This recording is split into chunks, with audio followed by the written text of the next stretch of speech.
Magandang araw mga bata!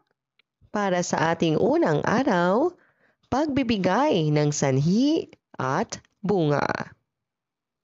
Tayo ay kumanta.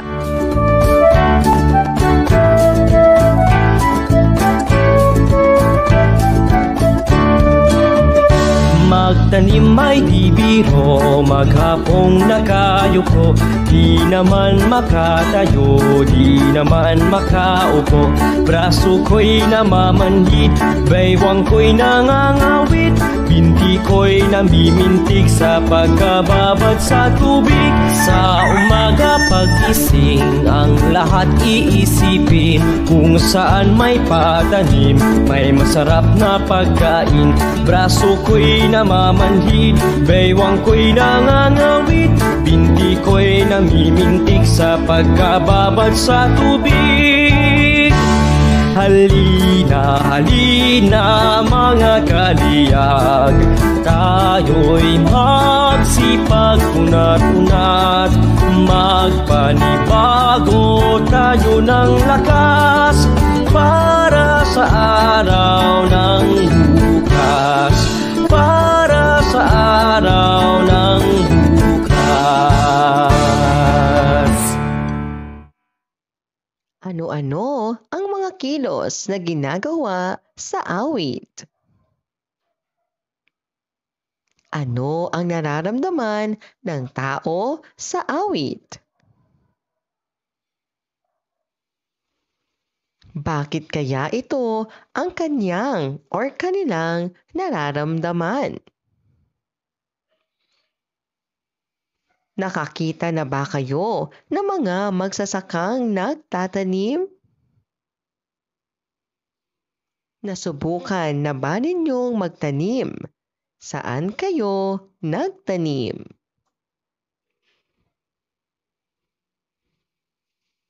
Ano kaya ang mangyayari sa ating bansa kung hindi magtatanim ang mga magsasaka? Basahin natin. Binhi, lumago, ani. Itinanim ni Aling Nena ang mga binhi ng palay. Ano sa palagay ninyo ang ibig sabihin ng binhi? Lumago ang mga itinanim ni Aling Nena matapos ang ilang buwan.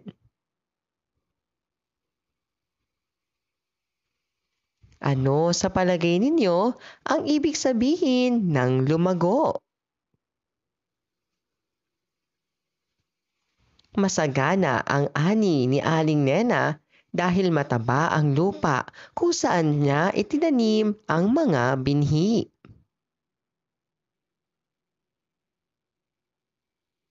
Ano sa palagay ninyo ang ibig sabihin ng ani? Basahin natin. Parabola ng magsasaka. Isang magsasaka ang lumabas upang magtanim ng ilang mga buto.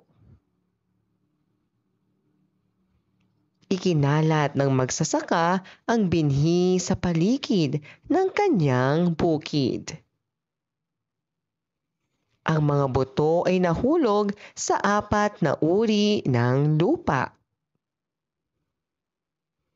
Ang unang buto ay nahulog sa isang landas kung saan nilalakaran ng mga tao.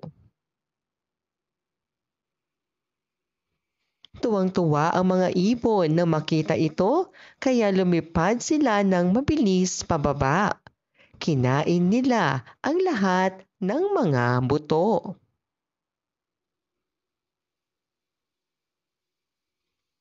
Ang magsasaka ay nagpatuloy sa pagkalat ng mga buto sa paligid ng kanyang bukid. Nahulog ang isa pang buto sa batuhan. Nagsimula itong lumaki ng mabilis, ngunit masyadong mainit ang araw. Natuyo ang mga halaman dahil wala itong mga ugat para makasipsip ng tubig.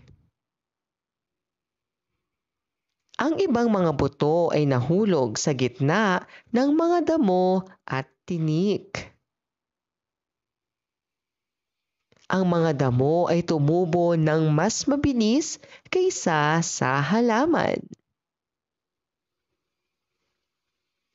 Hindi lumago ang mga ito dahil naharangan ng mas matataas na damo ang sikat ng araw.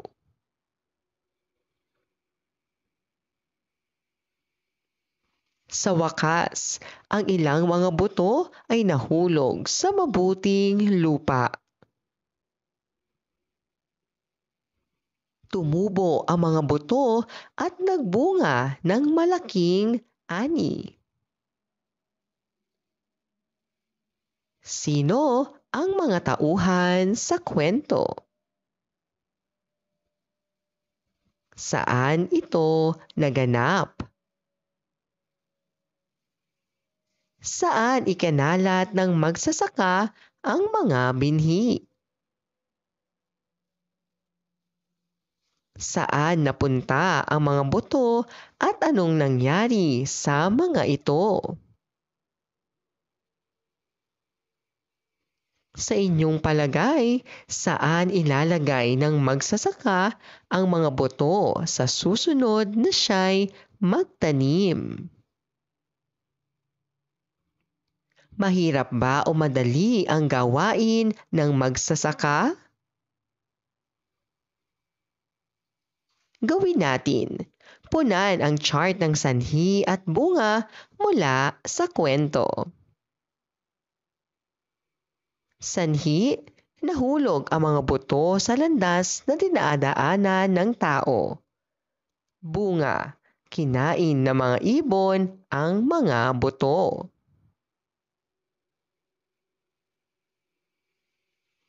Gawin natin.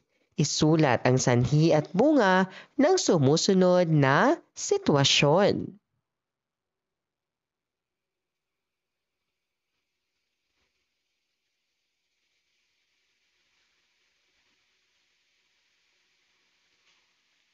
Ikalawang araw, pangatnig at tambalang pangungusap.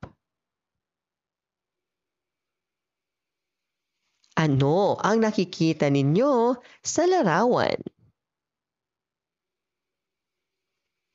Sa tingin ninyo, saan nanggagaling ang mga gulay at prutas na itinitinda sa palengke? Ano-ano ang mabubuting dulot ng mga itinitindang gulay sa palengke?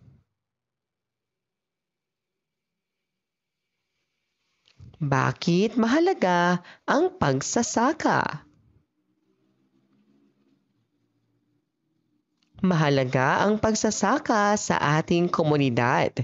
Dahil dito, nagkakaroon tayo ng pagkain at natutugunan natin ang iba pang pangangailangan. Basahin natin. At, dahil, kaya, ngunit. Dahil dito, nagkakaroon tayo ng pagkain at natutugunan natin ang iba pang pangangailangan. Ang mga salitang may kulay ay mga halimbawa ng pangatnig. Ginagamit natin ang mga ito sa pag-uugnay ng mga salita, parirala o pangungusap sa pagbuo ng tambalang pangungusap. Magbigay ng mga halimbawang pangungusap gamit ang at, dahil at kaya.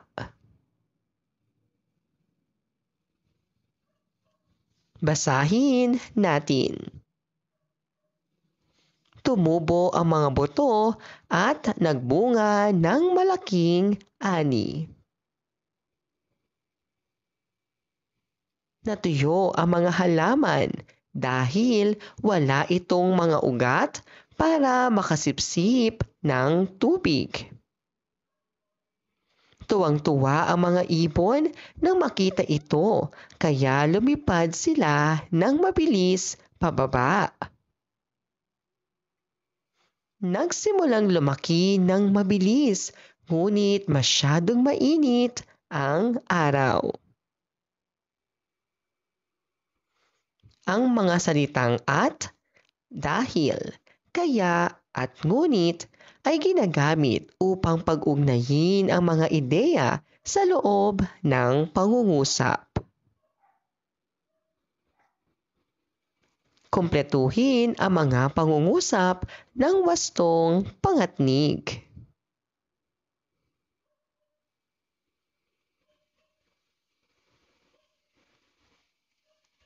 Nahulog ang bola sa kanal, patlang hindi na ito nakuha. Ang pangatnig ay kaya. Uminom siya ng gamot, patlang masama ang kanyang pakiramdam. Ang pangatnig na ating gagamitin ay dahil. Masaya ang mga bata, patlang sila ay naglalaro sa labas. Ang pangatnig na ating gagamitin ay dahil. Kumain kami ng masarap na tanghalian. Patlang may handaan sa bahay. Ang pangatnig na ating gagamitin ay dahil. Gusto kong lumabas ng bahay. Patlang umuulan sa labas. Ang pangatnig na ating gagamitin ay ngunit. Gawin natin. Isulat ang angkop na pangatnig sa bawat pangungusap.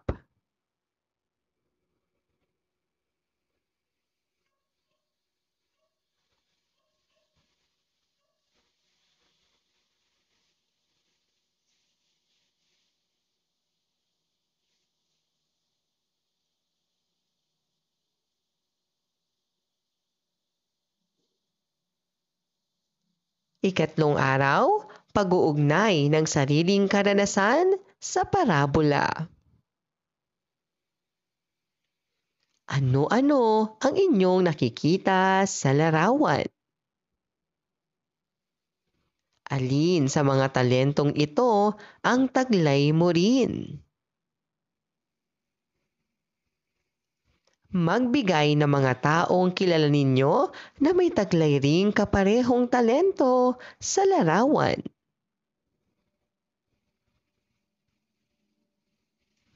Bakit mahalaga na ang bawat tao ay pagbutihin ang kanilang talento? Maituturing bang biyaya ang taglay mong talento? Bakit? Basahin natin. Talento. Kakayahan.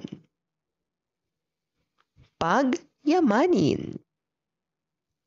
Ang talento ni Ray ay kumanta. Ang pagluluto ay isang kakayahan na natutunan ni Eden noong bata pa siya.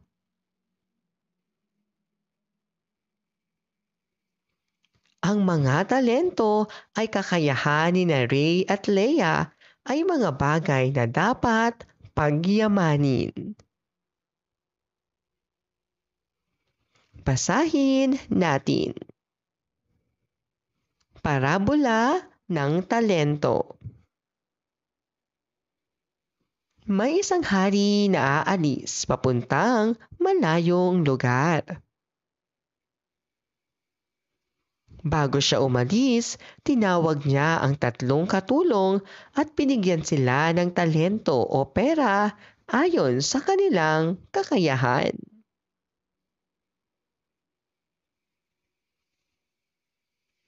Ang una ay 5 talento, ang ikalawa ay 2, at ang ikatlo ay 1. Ginamit ng unang 2 katulong ang kanilang talento sa negosyo at pinamunuan ito ng mabuti. Kaya't nadoble ang kanilang kita.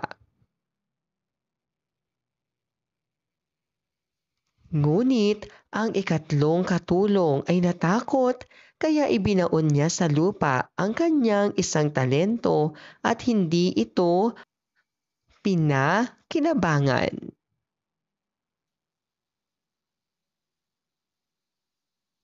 Pagbalik ng amo, natuwa siya sa unang 2 katulong at pinuri sila dahil sila'y naging tapat at masipag sila.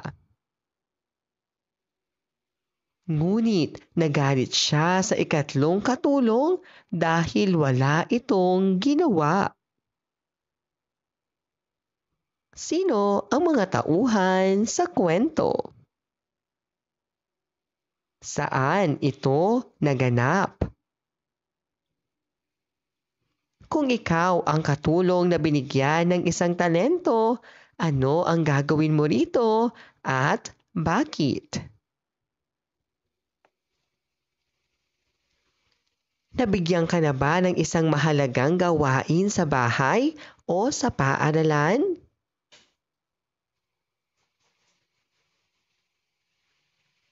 Ano ang ginawa mo upang magampanan ito ng maayos? Ano ang natutuhan mo sa kwento ng parabola ng talento? Ang talento at kakayahan ng tao ay mga biyaya na ipinagkaloob sa atin ng Diyos. Dapat nating pagyamanin at pahalagahan ang mga ito.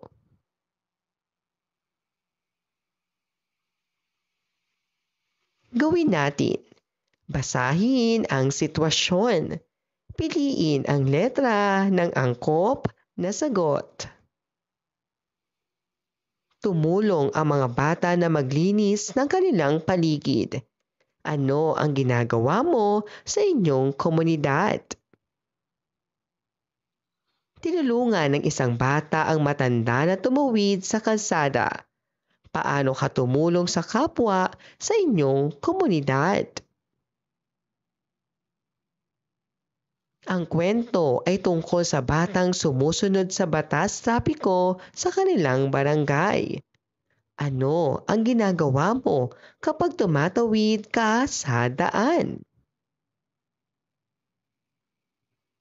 Nag-donate ng lumang damit at laruan ang isang bata sa mga batang nasalanta ng bagyo. Ano ang maaari mong gawin sa ganoong sitwasyon? Naging masaya ang buong komunidad dahil nagtulungan sila sa isang proyekto. Ano ang karanasan mo sa pagtutulungan sa inyong lugar? Gawin natin. Mag-isip ng kwentong iyong nabasa na.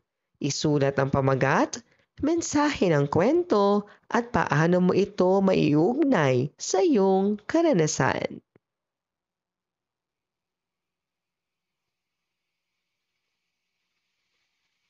Ika-4 na araw, pagtukoy sa salitang ugat ng salita.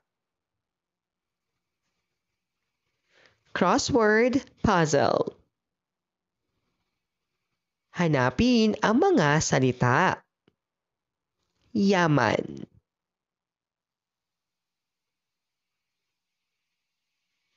Alis.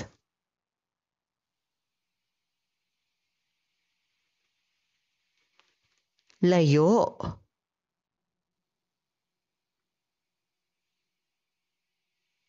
bigay,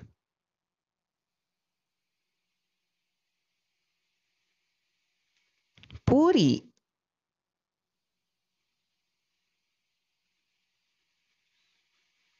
sipag,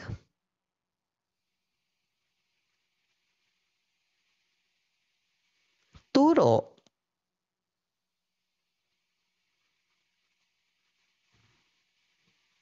Basahin natin.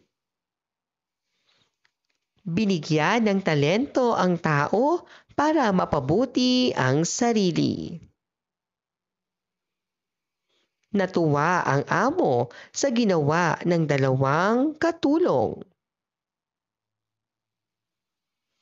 Pinatawad ng amo ang kanilang mga katulong. Alam ba ninyo ang tawag sa mga salitang may kulay? Ang mga ito ay tinatawag na salitang ugat. Ang salitang ugat ay tumutukoy sa salita na may buong pagkilos.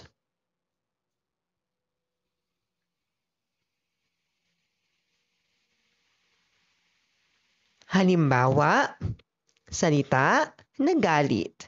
Salitang ugat, galit. Salita, binaon. Salitang ugat, baon. Salita, gumawa. Salitang ugat, gawa. Gawin natin. Tukuyin ang salitang ugat sa mga salitang may salung guhit.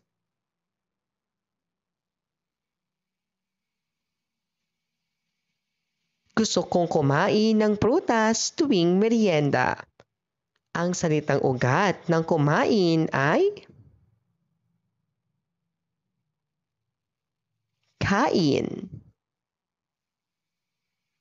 Si Carlo ay marunong tumakbo ng mabilis.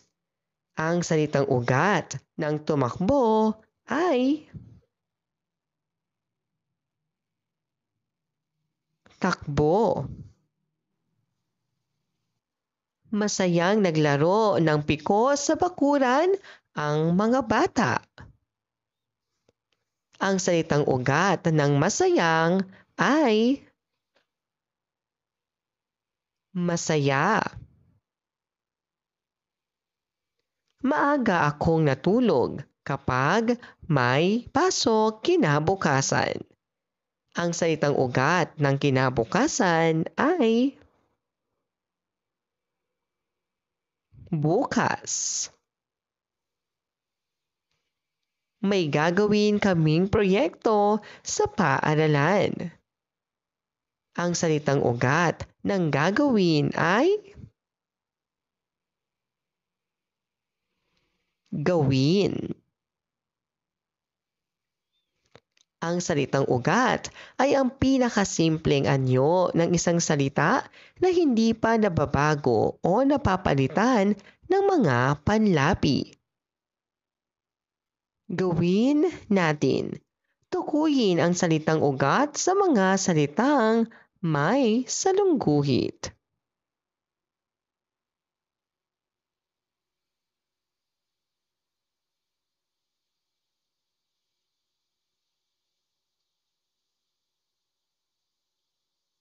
Maraming salamat po sa inyong panonood at pakikinig.